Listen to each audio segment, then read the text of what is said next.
C'est encore The VTTist, bon, c'est encore, vous le savez pas, mais on est en train de tourner 2 vidéos, une sur des VTT et l'autre sur un très joli vélo de route. Les gens, petite coupure avant de commencer la vidéo réellement. Je tenais à m'excuser, on n'a ni micro, ni balance pour peser les vélos, ça s'est fait un peu à l'arrache au dernier moment. J'espère quand même que ça va vous plaire.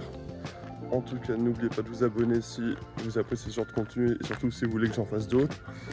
De lâcher un petit commentaire pour me dire quel vélo vous les souhaitez voir dans les prochaines vidéos. Puis maintenant, je vous laisse profiter. Allez, bisous. Avec notre invité aujourd'hui, Damien Cycling. Toujours le même, toujours moi. Voilà. Donc, qui va se représenter parce que bon, si vous n'avez pas vu l'autre, je vous invite à aller la regarder. C'est un VTTiste de ma team. Ouais, alors du coup, moi c'est Damien Savino.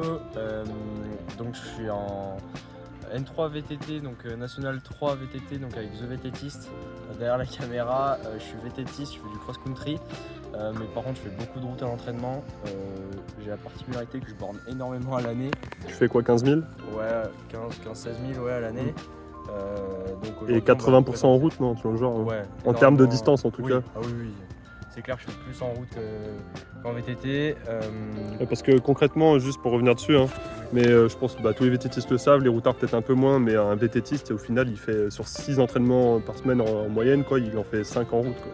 Ou 4, allez, 4 en route. Mais on fait beaucoup plus de distance et de temps assis le cul sur une selle de route que de VTT. VTT ouais, exactement. Et du coup, c'est pour ça qu'aujourd'hui, on va vous présenter... Ta machine. Exactement. Mais qu'est-ce que c'est? Un vélo aéro patin de 2024 du coup? Bah tu l'as acheté cette année? Ouais, non, il a déjà 1 an et demi. Ah, 2023 on va dire, Exactement. mais à patin. Et surtout, la marque c'est quoi? Ils ont pas choisi le marché français hein, pour la prononciation Delia. Ok, ça va. Du coup, si vous n'avez pas vu la vidéo précédente donc sur mes VTT, moi je suis quelqu'un qui essaye beaucoup les cadres génériques. Donc sur mon vélo de route, on est également sur un cadre générique, même s'il y a une marque et qui est un peu plus reconnue malgré tout. Delia, c'est une marque qui provient directement de Chine. Là-dessus, on est donc sur un vélo typé aéro. Pourquoi l'aéro? Tout simplement parce qu'on est dans une région où il n'y a pas beaucoup de montagnes.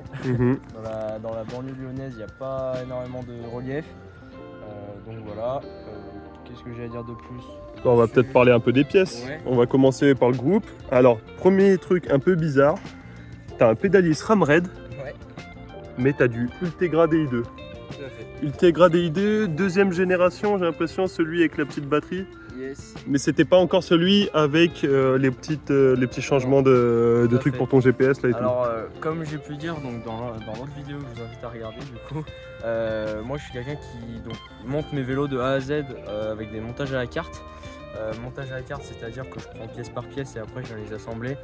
C'est pour ça que là, on va avoir donc, des railleurs avant de la nouvelle génération, pédalier SRAM Red, des railleurs nouvelle génération. En fait, ça va vraiment être un mix de différentes générations. tout. Tout simplement parce que c'est ce que j'ai trouvé en termes de rapport qualité-prix au mieux, on va dire. Déjà, la première question qu'on se pose tous, c'est Ouais. c'est compatible?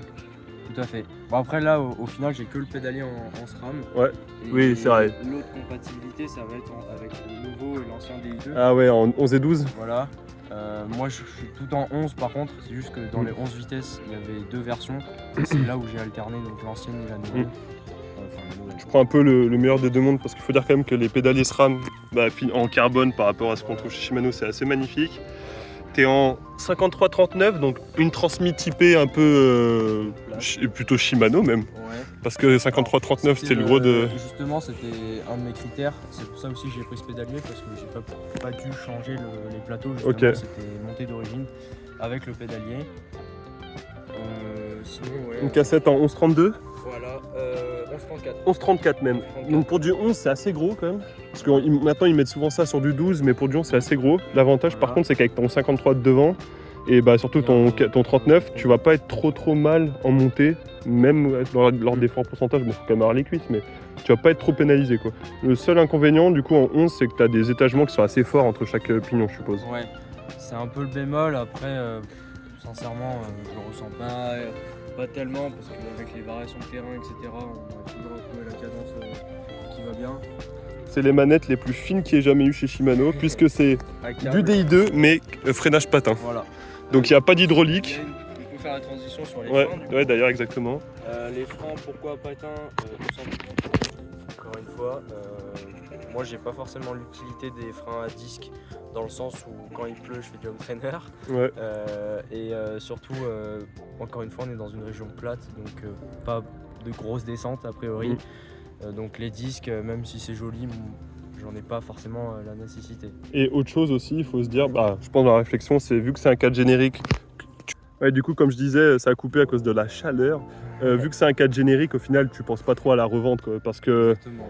tu as gagné vachement sur le prix d'achat et en plus en faisant ton montage à la carte je pense que tu as étudié vachement le projet, donc c'est pas très grave si tu as du patin, alors qu'aujourd'hui si tu achètes un vélo à patin neuf, tu perds trois fois le prix quoi, en un an d'utilisation. Les mecs ils galèrent tous à revendre leur pauvre vélo à patin malheureusement, même si c'est parfois de très belles machines. Périph. Périph, comme sur mon VTT, hormis la selle, du coup là on est sur une SDG Fly rail en titane. Elle est un peu vieille mais elle me convient vraiment parfaitement, donc j'ai du mal à la changer. T'es bien dessus. Voilà, tout ce qui va être simple potence, encore une fois on est sur du générique. Comme je disais sur la vidéo des VTT, j'ai jamais eu de problème dessus, ça me convient plutôt bien, donc pour l'instant rien à dire quoi. Ton cadre il est un peu grand pour toi ou pas? Alors, parce que tu as une potence en 70 ouais, qui est assez rare sur un route. Ouais. Alors c'est vrai que quand on l'a acheté, on a vraiment fait une bonne affaire dessus, donc on s'est dit que la taille ça allait passer, c'est pour ça qu'au final on a mis une potence plus petite, mais tout compte fait, la position elle est plutôt bonne. Que la tige de selle elle est déjà bien sortie. Ouais, t'es déjà bien avancé malgré tout. Et je peux être plus allongé, c'est juste moi qui n'ai pas envie d'être couché sur le vélo. Parce que ton but c'est pas de parfait, c'est juste de faire des bons entraînements, des bons efforts. Et au final avoir une position qui se rapproche d'un VTT c'est pas si con non plus. Voilà, après c'est sûr qu'on a peu l'habitude de voir ça, mais moi c'est ce qui me convient et ça va très bien. Donc, Et t'as un cintre aéro par contre qui fait pas rire. Ouais. C'est une poêle le truc. Impressionnant. Après c'est plus esthétique que on va dire les gains, parce que encore une fois et en termes pas en compétition. Il y a aussi deux teams je trouve sur les cintres. Il y a la team un peu cintre rond et cintre plat pour les positions sur le cintre justement. Quand tu mets tes mains là, ici, surtout en montagne, il y en a qui aiment bien avoir la mousse et tout, des cintres ronds, vraiment un truc qu'ils peuvent choper comme une raquette. Et d'autres au contraire qui aiment bien cette partie plane là. Et moi je suis en train de tester, je découvre les cintres aéro comme ça. Et en vrai c'est pas mal confort, hein. T'es bien dessus, juste ton pouce tu sais pas où le mettre. C'est clair, mais... après on peut mieux se poser. Ouais. C'est un peu plus dangereux parce que forcément s'il y a un petit trou ou quoi, moi ça m'est déjà arrivé ouais, tu sautilles un peu. Perdre l'adhérence tout simplement sur le guidon. Parce que tu prends moins en main quoi, le guidon, pas comme là avec justement le grip et tout. Donc, exactement. Les roues maintenant c'est quoi? Alors les roues, encore une fois, roues génériques. Ouais. On est sur un moyeu Novatec, donc c'est un peu la même config que sur mon VTT. C'est un moyeu d'une marque et un cerclage générique. Et rayon aussi générique? Exactement. Okay. Dessus, j'ai fait le choix de mettre des 35 mm de haut. Ouais, donc pourquoi mixte un peu. Pour la polyvalence. Même si c'est un vélo aéro au final. Là, on est déjà sur un cadre très aéro, plutôt lourd. Moi j'avais envie quand même de pouvoir aller en montagne, faire quand même de la bosse. Du coup c'est pour ça que j'ai fait le choix de mettre des plus petits trous, même si esthétiquement ça va casser un peu le code de l'aéro. Ouais. Voilà. Mais par contre tu passes partout avec. Tout à fait. La perte est pas si grande, même si bon pour le style, voilà, c'est pas parfaitement dans ce qu'on attend d'un vélo aéro. Après tu vois les pros aujourd'hui, par exemple Vingard en ce moment sur le Tour de France qui roule avec la plupart du temps son S5.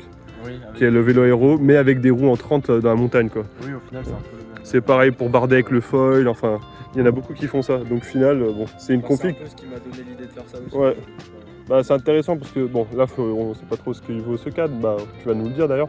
Mais sur la plupart des grandes marques, on va dire, les cadres aéro, c'est quand même des cadres très rigides. Donc les pros, ils vont chercher cette rigidité-là justement. Et le gain aéro, parce qu'on sait qu'à partir de 20 km/h, tu commences à avoir du gain aéro. Et quand tu es pro, 20 km/h, même à 8%, tu y es quoi.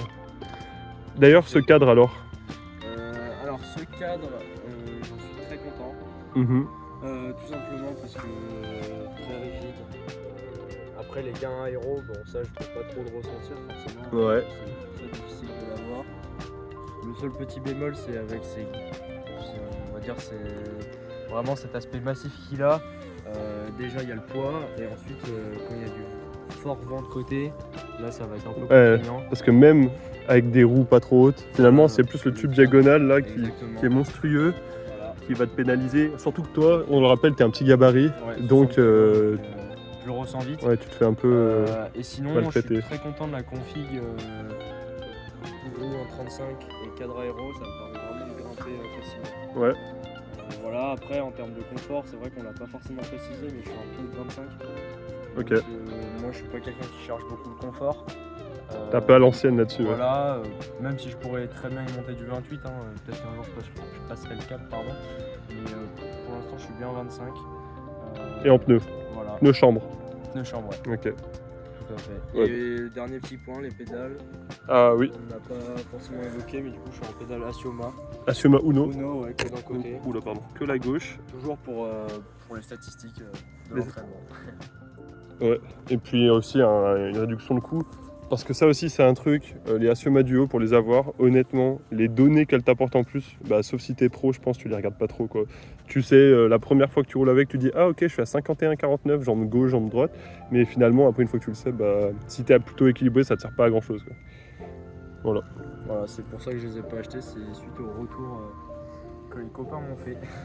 Tu t'économises peut-être 150 Voilà. ou 200 euros sur la paire. En parlant d'argent, je peux peut-être vous parler. Ah ouais, de budget. Combien je l'ai payé. Voilà, c'est assez impressionnant, à chaque fois je le dis, les gens en reviennent pas. Là, montage comme ça, en dehors des Asioma, on est sur 1500 euros. Donc 1500 euros. Pour- Vous avez un 4 carbone, full carbone type aéro, certes générique, mais quand même. Des roues carbone en 35 qui font quel poids d'ailleurs, tu sais? Alors, je me souviens pas du tout. 1004 ou- Plutôt dans le bas panier du poids, dans le sens où elles sont plutôt légères. Ok, donc ça doit être 1003-1004 sûrement. Et surtout, vous avez, bon, certes, ancienne génération en 11 vitesses, mais quasiment ce qui se fait de mieux avec du Ultegra DI2. Hein, et un pédalier SRAM Red, donc full carbone. Une config, honnêtement, bon, certes, les patins, on peut en dire ce qu'on veut, machin, sous la pluie, mais si tu fais une course par temps sec, bah, concrètement, t'as pas grand chose de mieux aujourd'hui. Tu gagnes un peu de grammes et une vitesse en plus, mais c'est tout, quoi. Exactement, c'est pour ça qu'au final je m'y retrouve pas mal niveau budget et config au final. En termes de poids, je l'ai jamais pesé, Ouais. même si je l'estime autour des. Il doit être un peu lourd forcément avec ce gros cadre. Il doit être autour des 8 kg, peut-être un peu moins. Mais voilà, Ouais. il est dans C'est ces un eaux-là. quoi? C'est un 52, En taille, Ouais. c'est en 54. 54, donc c'est grand pour toi déjà. Ouais, C'est plutôt type, on va dire taille M en gros, exactement. Ouais. dans la Géo.